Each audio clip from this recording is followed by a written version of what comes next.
Pasca banjir bandang yang menewaskan 1 orang pengunjung lokasi wisata pemandian di Gunung Pandan, Kabupaten Aceh Tamiang, kini ditutup untuk sementara waktu. Sebelumnya, 4 orang wisatawan yang terdiri dari 2 orang pria dan 2 orang wanita terekam video amatir terjebak di atas batu yang berada di tengah aliran sungai saat banjir bandang terjadi. Akibat banjir bandang tersebut, salah seorang pengunjung wanita berinisial DA meninggal dunia akibat terseret arus yang sangat deras. Jasad korban sendiri baru ditemukan 10 km jauhnya dari lokasi kejadian.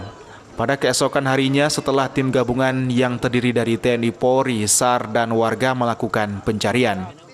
Sementara itu, meskipun banjir bandang yang terjadi tidak mengakibatkan kerusakan yang parah di sekitar lokasi wisata, sejumlah pengelola lokasi wisata dan juga pemerintah desa memilih untuk menutup sementara waktu lokasi pemandian yang ada sampai musim penghujan berakhir. Di lokasi wisata pemandian alam Gunung Pandan sendiri saat ini terlihat kondisi air yang sudah normal dan kembali seperti sebelum terjadinya banjir. Di mana pada saat banjir bandang terjadi, air sungai terlihat sangat keruh dan arus yang cukup deras.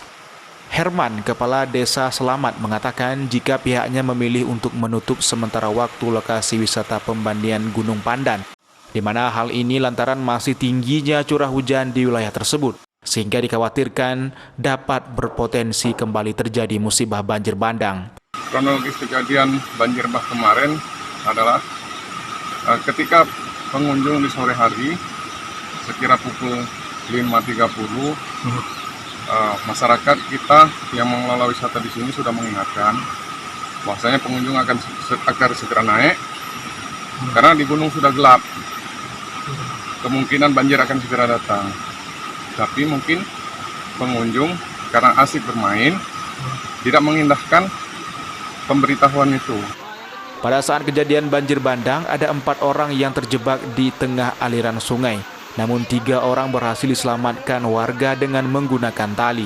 Sementara 1 orang yang tidak berhasil diselamatkan meninggal dunia akibat terseret arus air. Dari Kabupaten Aceh Tamiang, Muhammad Alfi, iNews melaporkan.